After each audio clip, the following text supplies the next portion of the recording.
Hello guys, welcome to our channel. আজকে আমি আপনাদের খুবই চমৎকার একটা অঙ্কের ম্যাজিক শিখাবো। আমরা যে কোনো মানুষের ভাই বোন একটু গণনা করেই বলে দিতে পারবো। আপনারাও পারবেন, আমি আপনাদের শিখিয়ে দেবো। তার আগে আমি আপনাদের এই ম্যাজিকটা একটু দেখাচ্ছি।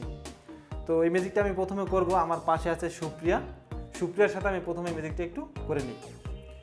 তোমার বান্ধবীরা কয় ভাই বোন সেটা কিন্তু আমি জানি না, সেটা আমি বলে দেবো একটু গণনা করে, এজন্য তোমাকে একটু সাহায্য করতে হবে, ঠিক আছে? আচ্ছা, তোমার বান্ধবীরা যে কয় ভাই, সেই ভাইয়ের সাথে প্রথমে তুমি 1 যোগ করো। করছো। এবার যোগফলের সাথে আবার 2 গুণ করো। করছো। এবার গুণফলের সাথে আবার 3 যোগ করো। এবার 3 যোগ করার পর যে যোগফলটা আছে তার সাথে তুমি 5 গুণ করো। করছো। এবার তুমি যে কয় বোন আছে সেই কয় বোন আবার তার সাথে যোগ করো। করছো। এবার টোটাল যোগফল কত হয়েছে বলো? 36। আচ্ছা, এবার আমি বলে দেব যে তোমার বান্ধবীরা কয় ভাই বোন। তোমার বান্ধবীরা হয়েছে 1 ভাই 1 বোন। ঠিক আছে। আচ্ছা গাইস, এবার আমরা এই ম্যাজিকের কৌশলটা একটু জেনে নিই। এই ম্যাজিকের কৌশলটা হচ্ছে, আমরা যে যোগফলটা পাবো সেখান থেকে মনে মনে আমাকে একটা সংখ্যা বিয়োগ করতে হবে, সেটা হচ্ছে 25, অর্থাৎ 25। এই 25 বিয়োগ করার পর যে বিয়োগফলটা পাবো সেটাই হচ্ছে আমাদের ভাই বোন। তার মানে আমরা যে সংখ্যাটা পাবো, কিন্তু আমাদের মনে রাখতে হবে ডান দিকের সংখ্যাটা হচ্ছে বোনের সংখ্যা এবং বাম দিকের সংখ্যাটা হচ্ছে ভাইয়ের সংখ্যা। আর যদি আমরা একটা সংখ্যা পাই সেক্ষেত্রে আমাদের মনে রাখতে হবে যে তাদের কোনো ভাই নেই, শুধু বোন আছে। মোট যোগফল হয়েছিল কত? 36।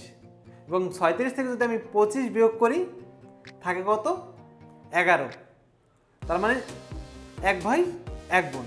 এবার আমি আপনাদের একটু উদাহরণ দিয়ে ভালো করে বুঝিয়ে দিচ্ছি। মনে করুন কেউ 3 ভাই, সেক্ষেত্রে আমাদের কি করতে হবে? 3-এর সাথে 1 যোগ করতে হবে। আরেকটা কথা মনে রাখবেন, যদি ভাই না থাকে তাহলে আমরা কি করব? ভাই না থাকলে, ভাই তো নাই, সেক্ষেত্রে আমাদের 0-0 সাথে 1 যোগ করতে হবে। আপনি যার সাথে ম্যাজিকটা করবেন তাকে একটু ভালো করে বুঝিয়ে দেবেন, ঠিক আছে? ধরুন কেউ 3 ভাই, তাহলে 3-এর সাথে আমাকে প্রথমে বলেছি 1 যোগ করতে হবে, তাহলে 3 আর 1 4। এরপর আমি বলেছি যে 2 দিয়ে গুণ করতে হবে, তাহলে 4 2 8। এরপর আমরা বলেছি যে তার সাথে 3 যোগ করতে, তাহলে 8 8 যোগ 3 8 9 10 11 হয়েছে। এবার আমি বলেছিলাম যে তাকে আবার 5 দিয়ে গুণ করতে, তাহলে 5 গুণ 11 মানে 55 পেয়ে গেলাম। এবার আমাদের করতে হবে কি, যে বোন সেটা যোগ করতে হবে। যদি বোন থাকে সেক্ষেত্রে যোগ করবো, আর যদি বোন না থাকে সেক্ষেত্রে ওই আগের মতনই যোগ করতে হবে, মানে 0 যোগ। ধরুন তারা 2 বোন, তাহলে কত হলো? 55 56 57। তার মানে আমরা 57 পেয়েছি কত ভাই বোনের? 3 ভাই 2 বোনে। এবার দেখুন 57 থেকে যদি আমি 25 বিয়োগ করি তাহলে আমার কত থাকে? 32।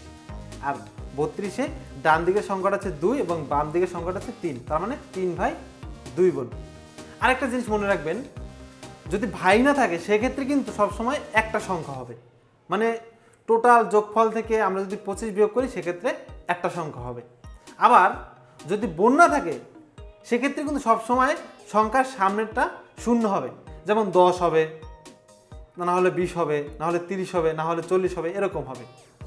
এটা আপনাদের একটু সহজ করে বোঝানোর জন্য আমি বলে দিলাম। তো আশা করি আপনারা বুঝতে পেরেছেন।